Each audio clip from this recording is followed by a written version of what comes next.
Up-and-coming author? No, he's an actor. I know that they're somewhere down south. No, they're in Kansas. Is that right? It's a big cast of characters and also like a pretty RIP body count.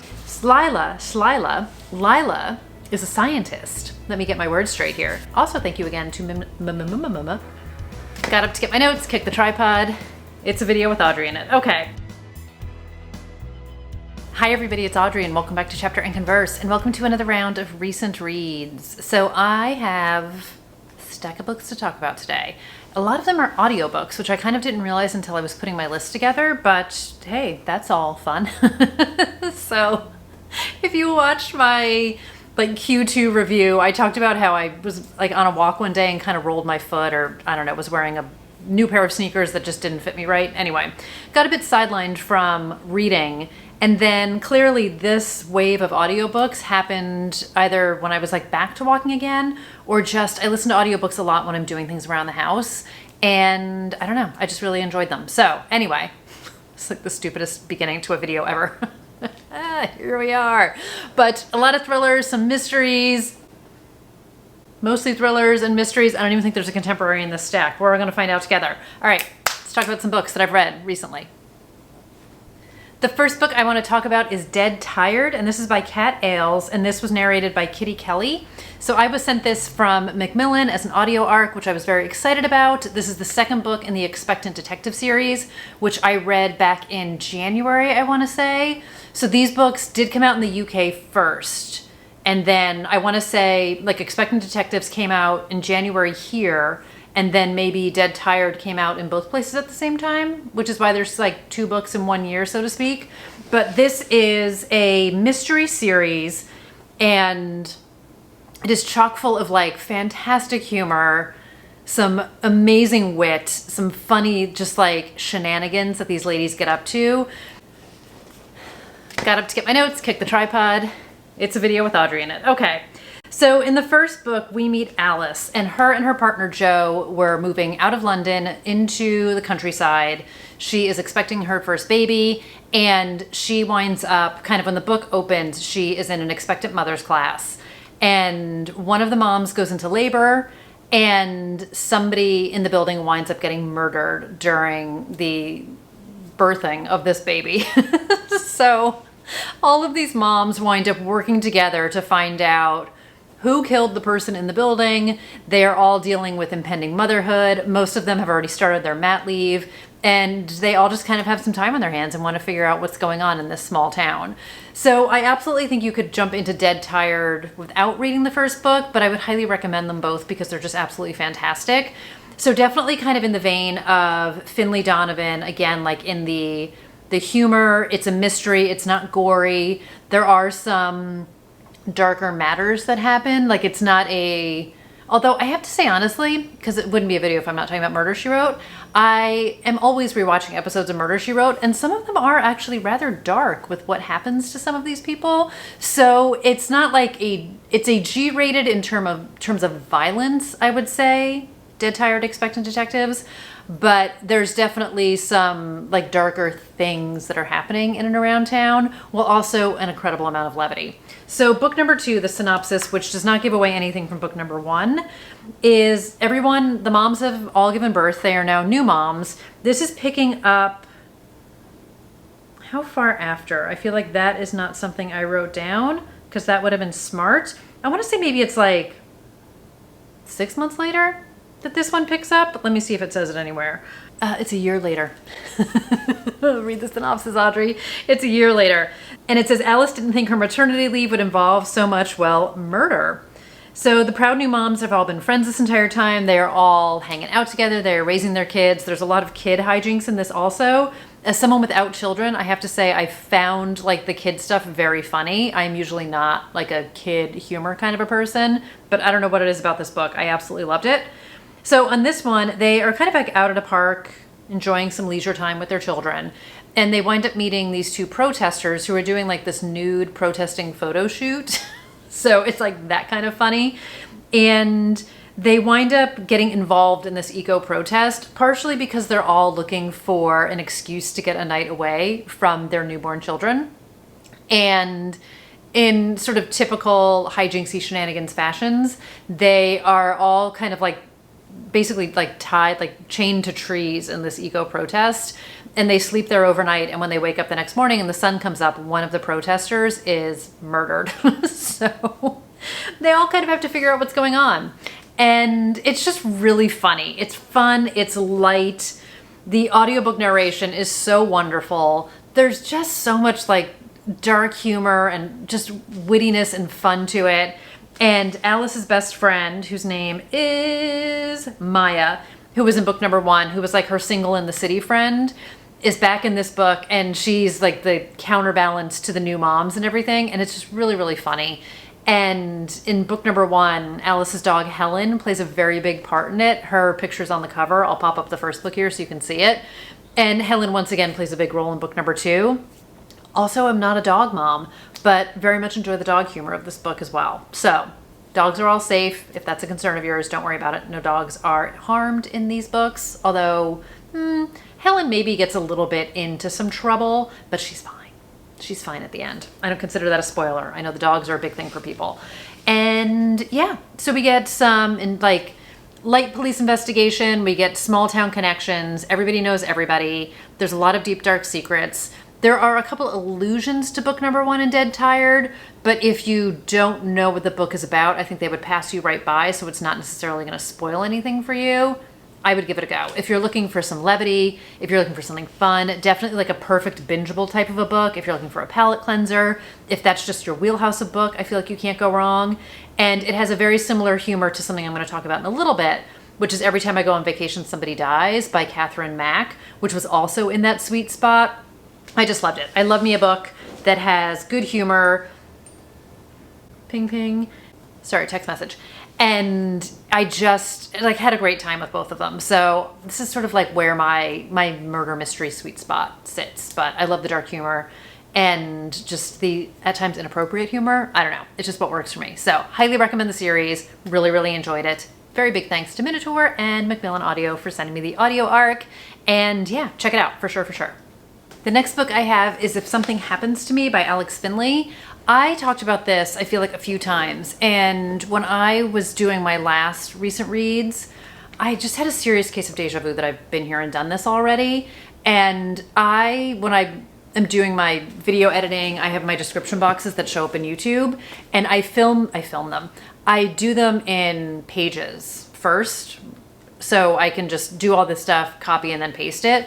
And I had a list of books. So I must have been planning to do a review recent reads, and this is one of the books that was on the list. I can't find the video footage anywhere. So I either filmed it and like messed up, or I don't even know. Maybe it never even happened. But if I've done, it said this in that video too. If I've done this before, I'm so sorry. But I know I talked about this when it was coming out, and I talked about it at Thriller Fest because I had just read it. And anyway, his new book. I would say this is probably my second favorite of his. So Every Last Lie is still my favorite. And I don't know what it is. Like, I feel like I can't always describe what it is about a book that hits, but I really enjoyed the characters in this. I did wind up having the audiobook arc of it. Hold on, let me get my characters right. Let me get my narrators right. We had 3 narrators in this one. So Helen Leisure, John Pirhalla, and Paul Dateh. So there's 3 POVs, hence the 3 narrators. And this was a really good audiobook. I really enjoyed the narration of it, and that can definitely make or break a book for me. And I really just like flew through this one. I was into the storyline. I wanted to know what was going to happen. I do feel like this is a book best served going into a bit in the dark, and that worked for me very much. So I leave it to you how you want to do it.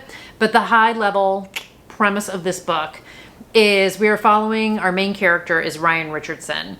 And 5 years ago, it was his last day before him and his girlfriend were both going off to college. They were spending the night kind of on like a lover's lane kind of a situation in the car. And the last thing he remembers is being ripped out of the car, being hit over the head, and his girlfriend Allie being taken away into the night. And then everything goes dark. Allie was never found. Her car was never found. He became a bit of a suspect at the time, telling this convoluted story about how she was basically like kidnapped and whisked off into the night. and no charges were ever filed. No evidence was ever found to link him to it. But this has remained a mystery for 5 years. So when we meet him, it is 5 years later. He is over in Italy with his law school friends on a trip, and he gets a phone call from his father telling him that Allie's car has been found. And inside the car, there are 2 dead men, and there is a note that says, "If anything happened to me," which is written in Allie's handwriting. So we are immediately trying to figure out who these people are, where's Allie, because there's no sign of her in the car, how did nobody find the car sooner, what happened that night, and things just start happening. So this does have a bit of like a high octane thriller vibe to it. We are set in the US, and then we are also set in Europe where Ryan is. And let me remind myself, where in the US are we? Not that it really matters, but I'm like, are they in North Carolina? I know that they're somewhere down south. No, they're in Kansas.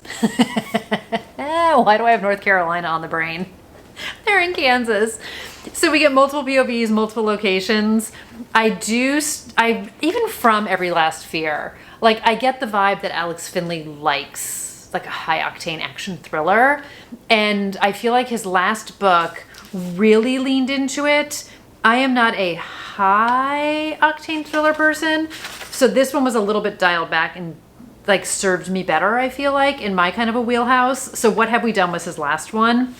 And this one balances, I think this one does a really good job of balancing out action with a lot of like smaller moments and personal moments and emotional moments, which I feel like is what Every Last Fear did also, which I really enjoyed. So you're not constantly up here operating, like there's moments where you can come down and then you shoot back up again. And I thought it was really well done. I really liked like the cliffhangers from chapter to chapter and how it switches POVs and you're like, oh my God, I want to get back to this one to find out what's happening. But it never felt like cheap or cheating. Like it all was like that perfect edge of your seat where you're like, no, what's going to happen now? And I thought the characters were really good. There were some dots that I did not connect. And when they got connected, I was like, dang it, like why didn't I see that? But that's one of my favorite parts of it. Like I've talked about this with other books too, where I love to sometimes fancy myself figuring stuff out, and I like to figure out little things, but I also very much like to be wrong. And for me, part of the fun is like eventually going back and rereading it and seeing where the breadcrumbs were the entire time and seeing like it was obvious but not obvious, and it was there for you to pick up on. And some things which like you're so lost in story it doesn't even occur to you, and I just love that part of it. But I had a great time with this book, and I think he really just knocked it out of the ballpark here. And I just loved the international vibe to it, and again the small town connections of his hometown and the mystery of like what the heck is going on. I mean, 2 dead men in the car but no sign of Allie. So really, really fun time. And hopefully, because I did not get to meet him at Thriller Fest, which was part of my plan, which kind of backfired on me because I said this in that video, like don't leave it till the second or third day because you never know what's going to happen. So I need to meet him at one stage of the game, and I eventually will. But highly recommend it. Really thought it was fun. And if you're not already reading him, also highly recommend Alex Finley books. You can read them in any order. They're not connected in any way. His earlier books, I want to say it's the first 2, have a character that overlaps, but it doesn't really matter which order you read them in. It's more of just like fun in that way.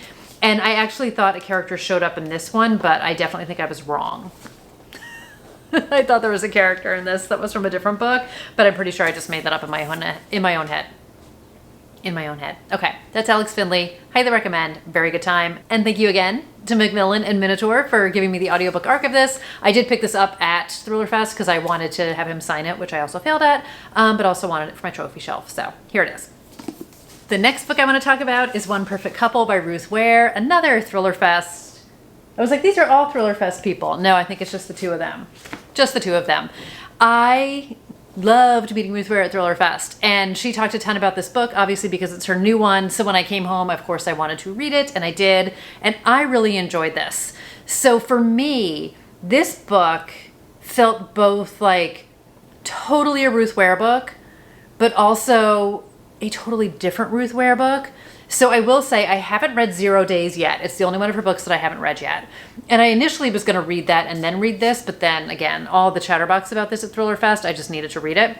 So part of me thinks that she started to, again, not like deviate from her style, but maybe take like a little bit of a risk with 0 Days. So this is maybe more of like a continued risk in that it's not Gothic, it's not British countryside, it's not Scottish Highlands, and we are on a deserted island. It is like hot, hot, hot. And we have a bunch of contestants on a reality show stranded on this island. So I think it's the heat of the situation and the claustrophobia, yet still you're on like this wide open island, that made it feel different to me.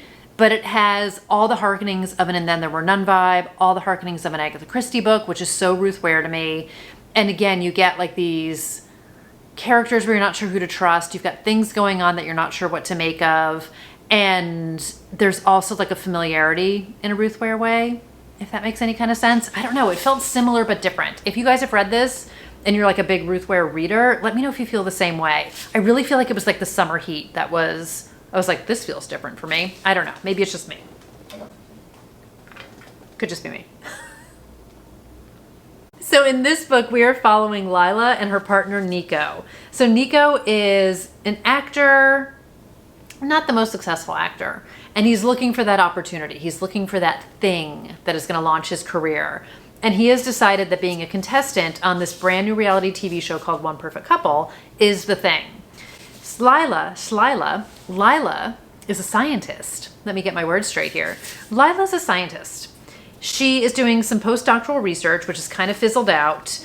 They are a bit of polar opposites in that way. And kind of the last thing on earth that she would ever do is be on a reality TV show on a private island somewhere. But because she has a good partner and because Nico is super excited about it, she agrees to do it.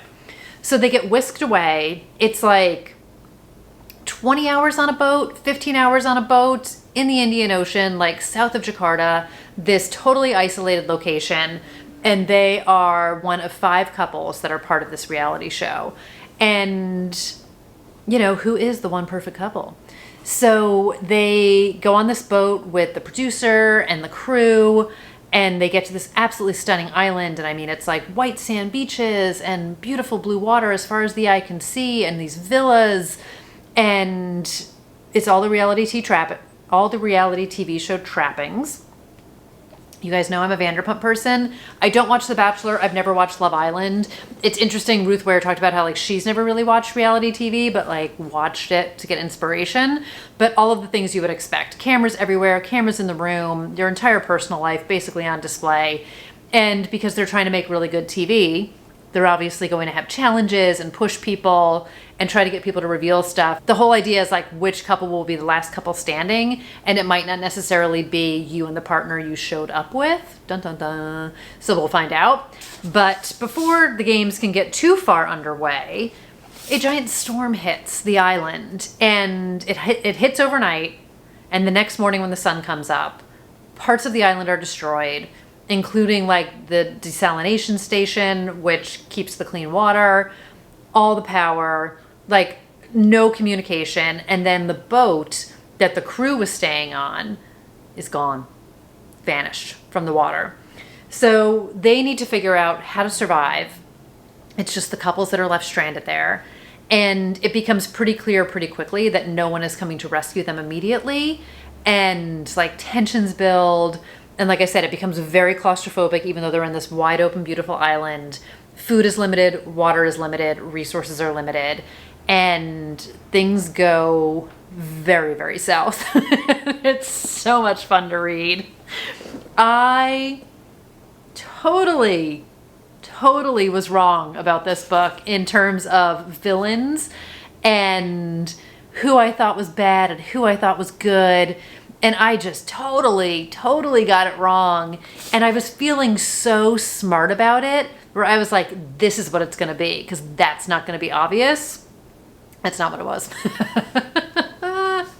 But again, I loved it so much in that way. And I had a really fun time with it. I went through spurts of like really binging it a lot. And it was a book that was easy enough for me to dip in and out of, but it was a book where I was like, one more chapter, one more chapter, one more chapter. And I just like wanted to stay up later at night. I didn't want to have to go to sleep. And I had a really fun time with this. She is just such a great writer to me. And one of the things that I really appreciated about this book, it has, and she talked about this at Thriller Fest, it probably has the biggest cast other than or compared to One to One, which is her other kind of like super isolated, not And Then There Were None vibe, but like isolated in the mountains and the snow comes and everyone's stuck together. And it's a big cast of characters and also like a pretty RIP body count. But she does a great job of when all of the contestants meet on the boat of doing like a bit of a bio about each couple. And I 1000% flagged that page so I could go back and look. Because at the beginning I was like, wait, who is with who? So even though I remembered who the specific characters were, so I was like, oh, okay, this is who Santana is and this is who Connor is. But I'm like, are they together? Like, wait, who's together? So I wound up flagging that page. But she does a really good job of setting the stage of who everybody is. And then it becomes very clear, kind of like once they're on the island and we're with them more, because obviously the beginning of the book we're just with Lila and Nico. It becomes very clear who's who. And I think she did a really good job of grounding that. I have read some books that really suffer from character soup, and it's not always clear. Characters kind of blend together. But I think she did a really strong job of distinguishing everyone in this book. And I just loved it. I had a really good time with it. I was going to say something, but I'm not going to say it because I feel like it's going to tell you something that you shouldn't know. And I just think it was really, really fantastic. So very fast paced, a perfect summertime read. If you are an island kind of a person, I will never ever, not that I will ever have an opportunity to be on a reality show on an island, but I never want to go to an island that is that far away from everybody, no matter how beautiful it is. Kind of like I will never go to a rest stop after reading No Exit by Taylor Adams, but I would read this book. Huge Ruth Ware fan, one more to go. And I also think it's kind of funny. I was thinking about this the other day. She's not like on my read to zero list, but I have one more book of hers to read her to zero, and it's 0 days. I didn't even plan that. Doesn't that feel fun? I'm a nerd. Okay, next book. Let's go back to Italy and talk about Every Time I Go on Vacation, Someone Dies. And this is by Catherine Mack, and this was read by Elizabeth Evans. This was so much fun. I had high expectations for this book because, again, kind of like a Finley Donovan comp, we have a mystery writer who is on her book tour and things go terribly wrong, but in a wonderfully fun, shenanigan-y kind of a way. So again, if you like the Expectant Detective series, I think this is definitely another good one for you. Or if you're looking for something similar to this in Finley Donovan, that could work for you. But my understanding is this is going to be the first in a series, and I'm excited for more from it. So our main character in this one is best-selling author Eleanor Dash, and she is on this book tour in Italy. I've never been to Italy, but I really feel like I have been after reading this book. Descriptions are great. Such a sense of place, of culture, the food, the drinks, the description of the architecture, of the people, just all of it. Like, I definitely felt transported while I was listening to this book. Loved it, loved it, loved it. Also, made me want to eat. Definitely made me want to eat some really good food. So Eleanor is writing her next book in the Vacation Mystery series, which she is trying to plot out while she is on this book tour. And the inspiration for this series is this guy named Connor, who she met 10 years ago. And his story sort of inspired her to write these books. And they had a beautiful fling and everything was great, and then it wasn't, and now he's her ex that she can't shake because he is a main character in her book series. So she's decided she's going to kill off fictional Connor so she can get real life Connor out of her life, because once he's out of the books, he has no reason to be hanging around. But then somebody makes an actual attempt on Connor's life, and it becomes very clear that like her planned plot is starting to come to life and everybody's in danger. So she is on this book tour with some fellow writers. Her sister is her personal assistant. She's there with her. There is a group of fans who like won a contest to come on this book tour with her. So she's got this fan group with her. There maybe kind of is a stalker who's sort of hanging around. And then as if all of this wasn't enough, her ex Oliver has also shown up on the scene. So we get a little bit of a love triangle situation happening. I loved it. There's fourth wall breaking, there's Taylor Swift lyric references, there's pop culture references. It's definitely got like puns and like that Carrie Bradshaw kind of pithiness to it. It's not scary, it's not bloody. People die, because every time I go on vacation, somebody dies. And it kind of reminds me, every time I go on vacation, someone dies. Everyone in my family has killed someone. Kind of that Benjamin Stevenson vibe in the same way. I just had a great time with it. And again, was wrong about stuff, was pleasantly surprised about stuff. I was laughing about certain things. It's just fun. It's like, again, perfect summertime read, pure unadulterated fun, really great characters, a really solid mystery, and just lots of like fun twists. You can't beat the location of this book. And I thought it was great. I don't know if this is her debut. Is that right or not? Let me see if this is her debut, but it says 10 days, 8 suspects, 6 cities, 5 authors, 3 bodies, and 1 trip to die for. It's just so fun. It's just so fun. Okay, let me see if this is her first. Hold on. Catherine Mack is a pseudonym for the USA Today and Globe and Mail best-selling author of over a dozen novels. So I'm going to guess this is her first book as Catherine Mack. And that's where Audrey's confusion came in. Either way, read it. It's fantastic. The television rights were purchased, and it says forthcoming sequels were sold in a major auction to Fox TV for development into a series, and she's also writing the pilot script. So we all know that stuff takes a while to hit the screen, but why not get into it in the meantime? Another Minotaur book, another Macmillan Audio arc that was sent to me, which I'm super excited about, or like that they, yeah, I mean like they email you the link, you know what I mean? Just really enjoyed it. Can't go wrong, can't go wrong. Read it, read it, read it. So that's going to do it for this round of recent reads. Wonderful books, summertime books, just such a great time. Like these all just like struck a chord. And in my next round of reads, I'm going to talk about like right book, right time kind of a situation, which you can't always plan it. But I actually read 2 books that really struck perfectly. Like it was the exact books I needed at that time. And nothing makes me happier than that. So stay tuned for that video. In the meantime, let me know what you guys have read lately. If you've read any of these, let me know if you read the Ruth Ware book and if you had these similar feelings that I had about them, or if you just think I'm bananas crazy. Also, that's totally acceptable. So until the next video, I hope everybody is doing great. I hope you are reading fantastic books. I hope you're having fun doing bingo if you're participating. I hope you are filling up all the squares. I need to update my squares. And I will see you guys in another video. I will see you guys soon. I will see you guys. Stop talking, Audrey. All right, take care, everybody. Bye.